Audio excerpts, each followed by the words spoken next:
he taught me, all the mathematical tables. And by the time I got into 3rd grade, the teachers said, she's just passed all the standardized tests up to 12th grade. No one could have imagined that The View, once the pride of daytime television, would crumble so suddenly, and with such unforgettable drama. The controversies exploded one after another, leaving viewers breathless as the chaos spiraled out of control, right up until the show vanished from the air. What had been a celebrated roundtable of passionate voices turned into a dangerous battleground of clashing egos, backstabbing alliances, and an escalating legal threat that ultimately tore everything apart.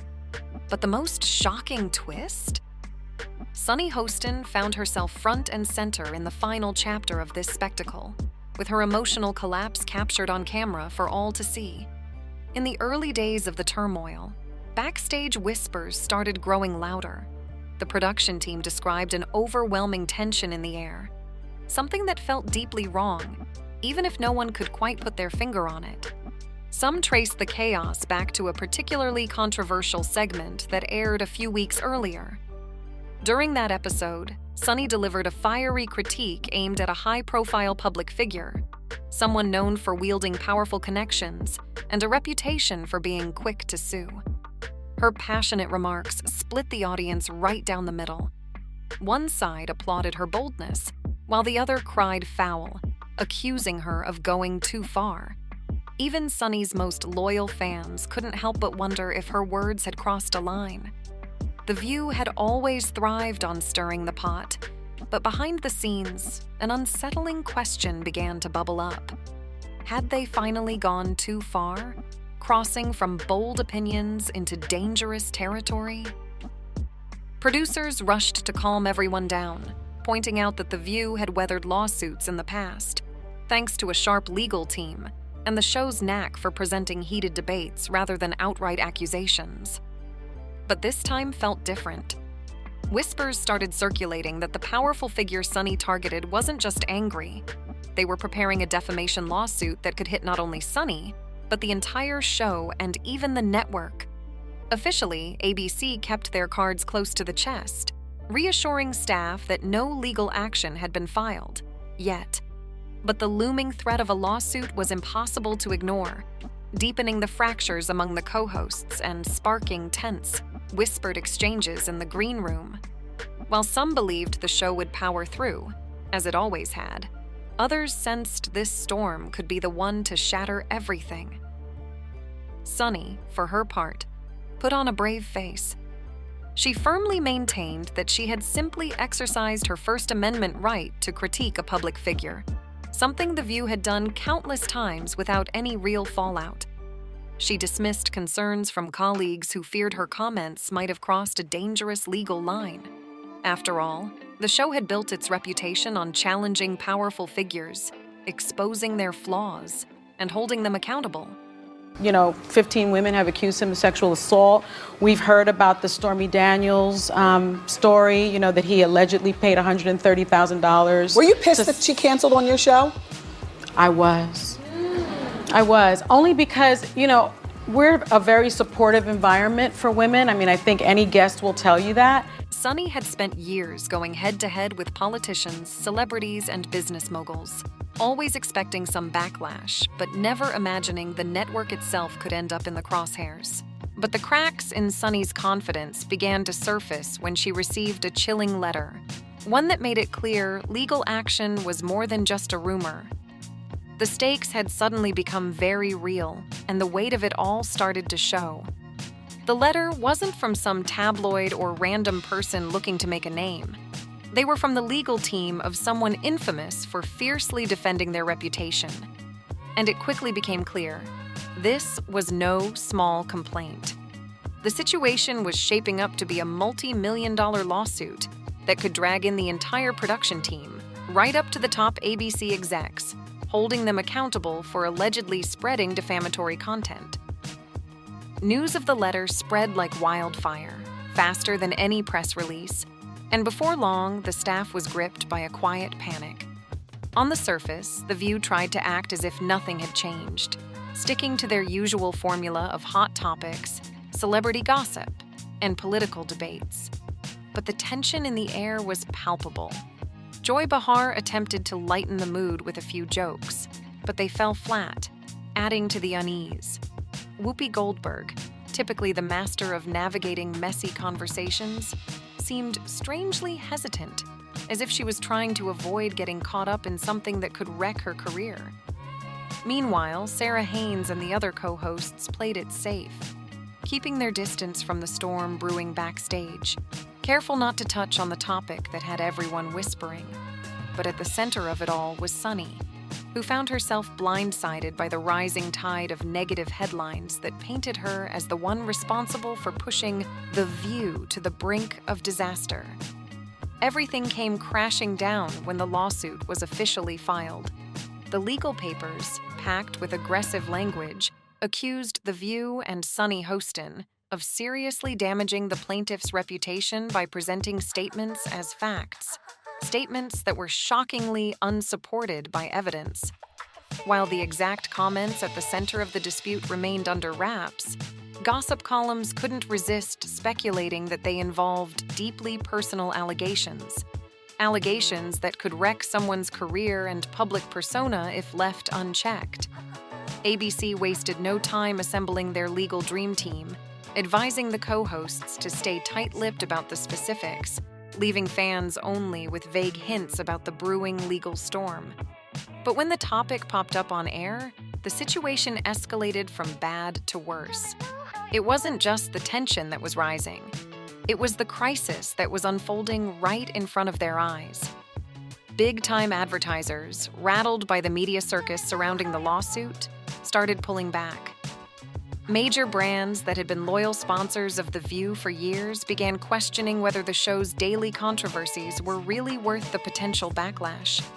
It started with a leading automotive brand quietly suspending its sponsorship. Then other household names followed, each citing their need to avoid getting dragged into a messy, long-term legal battle. ABC executives could feel the weight of the situation. Without solid support from advertisers, daytime TV shows like The View could fall apart in just a matter of weeks. The pressure was unbearable, and Sonny, at the center of it all, began to feel the full force of the storm closing in around her. Sonny was no stranger to being bold, but behind the scenes, sources revealed that the pressure was eating away at her. She confided in close friends about the personal toll the situation was taking, fearing the possibility of being forced to apologize publicly for comments she was convinced were well within her rights to make. Worse, she started to worry that ABC might throw her under the bus, willing to sacrifice her to protect their own reputation if the lawsuit escalated to the point where a settlement or restitution became necessary. Though her family rallied around her with words of encouragement, Sonny's usual calm and composed demeanor started to crack. The stress was overwhelming. In a final attempt to control the damage, producers floated the idea of a statement that Sonny could read on air, carefully worded by top legal and PR experts. The goal wasn't to issue a full retraction, but to scale back the intensity of her original comments. However, the statement made Sonny uneasy.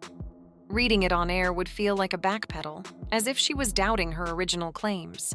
Worse, it could give the plaintiff's legal team the opening they needed to push for even bigger damages. Torn between doing the right thing and protecting herself, Sonny delayed the announcement day after day. Then, in a twist no one saw coming, the ratings briefly surged as controversy always seems to do, drawing in the curious. But this spike in viewers did little to calm the nerves of the advertisers, who were already halfway out the door. I was reluctant to share it, actually. Why? I will tell you. Because I knew that it would get pickup. I knew that it would be Sonny Hostin from The View. And So what? I know. But this happened to you. You weren't lying. It happened, but I will tell you, right after it happened, I went over to Joy Behar's house. And she said, "What's wrong with you? You're not your usual self." And I told her, and she said, "We're talking." And then came the final blow. In a move that left many staff members stunned, ABC executives dropped the bombshell. The View would be going on hiatus while the network handled the legal and contractual fallout. Though they stopped short of using the word canceled, anyone with enough experience in television could read between the lines. A show hemorrhaging sponsors, facing a multi-million-dollar defamation lawsuit, and with co-hosts at each other's throats, wasn't likely to come back from this. The day the announcement hit, panic swept through the building like wildfire. Longtime staff members, suddenly faced with the grim reality of job loss, rushed to pack up their personal belongings in tear-filled silence, their lives in boxes. Meanwhile, Sonny was noticeably absent from the broadcast that day. The official reason was that she was taking a personal day, but the truth was far more complicated. The tension had grown unbearable, and she knew sitting at the table could spark yet another explosive conversation about the lawsuit. That morning, she was reportedly holed up in a private meeting with top network officials, who dropped a bombshell. They made it clear that while they weren't putting all the blame on her comments had ignited the firestorm. Sources close to the meeting described Sonny as visibly shaken, trying to come to grips with the reality that the show she had called home for years could be gone in a matter of days. As the dust settled, ABC issued a brief statement confirming it. The View was officially canceled. The press release mentioned vague reasons like evolving production strategies and upcoming legal complexities. But anyone paying attention knew the real cause.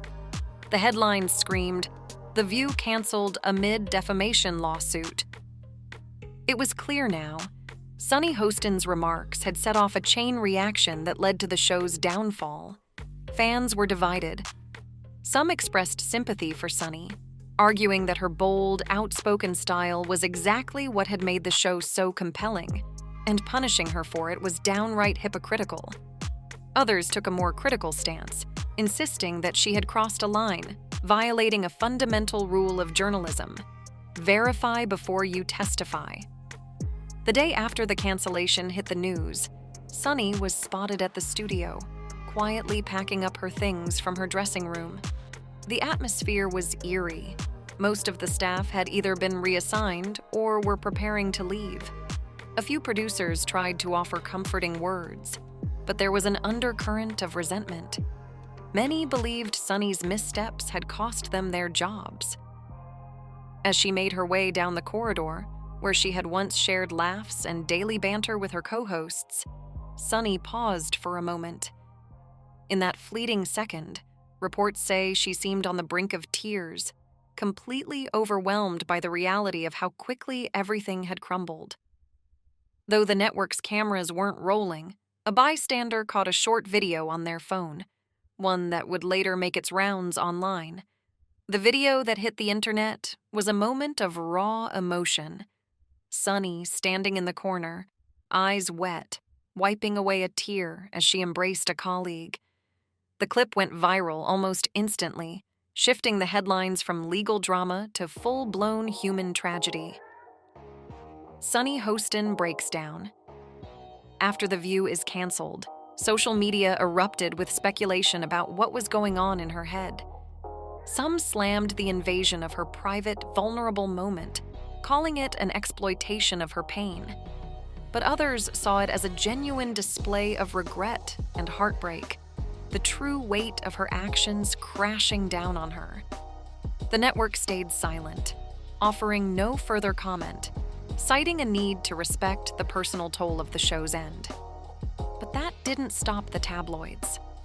Over the following weeks, they gobbled up every detail, painting a dramatic narrative about how everything began with one provocative on-air remark, sparking a legal nightmare that unraveled a daytime TV giant.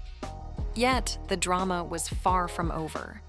The lawsuit was still very much active, and with The View off the air, Sonny and ABC now had to navigate a legal mess that could stretch out for months, or even years. Whispers of potential settlements swirled, along with rumors of behind-the-scenes negotiations aimed at preventing the situation from getting even worse. Then, out of nowhere, Sonny did something completely unexpected. She agreed to an exclusive interview with a podcaster known for diving into controversial waters. Over nearly 2 hours, she carefully chose her words, opening up about the emotional devastation of losing The View and the deep personal toll it had taken on her. During the interview, Sonny was adamant. She never meant to defame anyone. She thought she was doing what she always did, speaking truth to power, calling out injustice as she'd done countless times before. But her voice cracked as she described those final days at the studio, recalling the uncomfortable silences in the makeup room and the whispers in the hallways about whether they'd still have jobs. Several times, she paused, visibly fighting back tears. Critics wasted no time, ripping into her for what they saw as a blatant attempt at damage control. They accused her of painting herself as a victim, deflecting responsibility for triggering the disaster that brought down The View. But many loyal viewers, especially those who had followed her from the beginning, rallied behind her. They saw a woman struggling with profound loss, not just of a job, but of a platform she had poured her heart into for years. Meanwhile, the other co-hosts dealt with their own aftermath. Joy Behar, a longtime staple on the show, expressed deep sadness over losing a platform that had been a staple in millions of households every morning. Whoopi Goldberg, equally shocked, chose to remain tight-lipped about the legal mess, though she gave a glimmer of hope in a brief statement, hinting that she believed some form of The View could return someday. While other hosts entertained offers to join different networks or start their own podcasts, all eyes were on Sonny Hostin as she left the set for the final time. Tears streaming down her face, overwhelmed with a crushing mix of responsibility and sorrow. For media analysts, the collapse of The View became a harsh reminder of how fine the line is between provocative commentary and dangerous, actionable statements. For years, The View had thrived on pushing boundaries, stirring up debates, and challenging the status quo. But that same formula, while bold, left the show exposed to constant risk of legal battles. Sonny's downfall was a perfect storm, showing how swiftly things can spiral when a public figure with deep pockets decides to press charges. It also sparked wider discussions in the TV world about how crucial it is for hosts and production teams to have solid legal advice when taking controversial stances on hot-button issues. Behind the scenes, murmurs about rebranding began to circulate. Maybe The View could return under a new name or revamped structure, perhaps with a rotating cast of hosts to prevent one voice from dominating. Some insiders even speculated that Sonny herself might be brought back, under carefully crafted terms, of course. But given the ongoing lawsuit and the cloud of bad press hanging over her, that seemed like a long shot. No concrete details ever emerged, leaving fans on edge, unsure if daytime TV would ever witness a reincarnation of the once mighty Round Table. Sonny kept to herself, processing her emotions in private as the weeks slipped into months. She maintained a low profile on social media, sharing occasional glimpses of family moments or causes close to her heart. Every so often, she would hint at the emotional turmoil she'd been through, describing it as a turbulent chapter in my professional life. She steered clear of rehashing the specifics of the lawsuit, most likely following the advice of her legal team, who were busy coordinating depositions and compiling evidence for her defense. As time passed, public interest in the saga slowly fizzled out, replaced by the next wave of media chaos. But a dedicated group of fans refused to let the story die. They tracked every legal update, scrutinized Sonny's interviews, and speculated about what might come next. Some blamed the network, arguing they should have stood by their co-host. Others, however, placed the blame squarely on Sonny herself, accusing her of reckless behavior that endangered everyone's livelihood.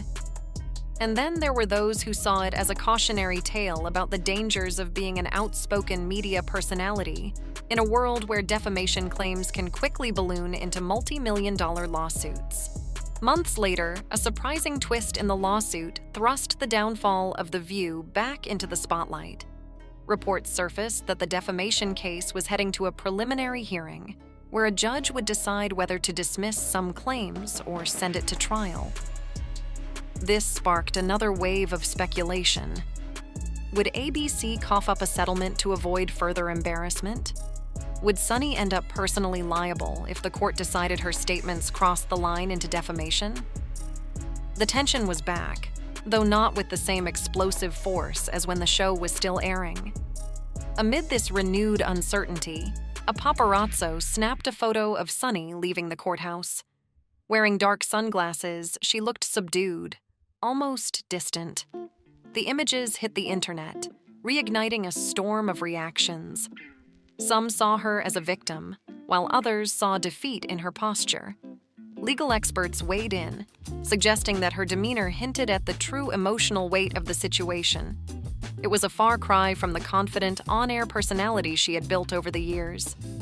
Despite the ongoing legal battle, some media outlets extended offers for a fresh start, perhaps a podcast or a streaming show where she could dive into political and social issues. But Sonny hesitated. In a rare moment of vulnerability during an interview with a respected journalist, she admitted she wasn't sure if returning to the opinion-driven broadcasting world was something she even wanted anymore. Sonny opened up about the toll the experience had taken on her trust in the industry, expressing a deep sense of disillusionment at how quickly the network had gone from celebrating her contributions to distancing itself from her remarks. Perhaps the most revealing admission she made in that interview was about the final days of The View. She described the once thriving, dynamic atmosphere of the show, which had become increasingly strained as the lawsuit grew more serious. Every topic of discussion felt like it could set off another legal threat. The entire environment became one of heightened tension and paranoia. Co-hosts hesitated before speaking, second-guessing each word, while producers signaled from off-camera to wrap up heated debates. Sonny confessed that the suffocating tension became overwhelming.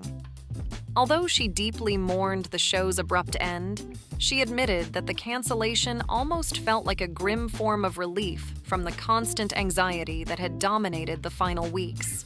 Her words sparked widespread discussions about the consequences of unfiltered, real-time commentary in an age when powerful individuals can and do use lawsuits as leverage. It also triggered debates on the fine line between free speech and responsible speech, a line that The View had navigated for over 2 decades. Some critics claimed that the line had finally snapped beneath Sonny's feet. The once iconic stage where countless debates, laughs, tears, and shared moments had unfolded was dismantled quietly. The final broadcast was never aired, and the staff didn't have a chance to say their goodbyes in a farewell montage. One day, the studio lights simply went out, leaving behind a void in daytime TV.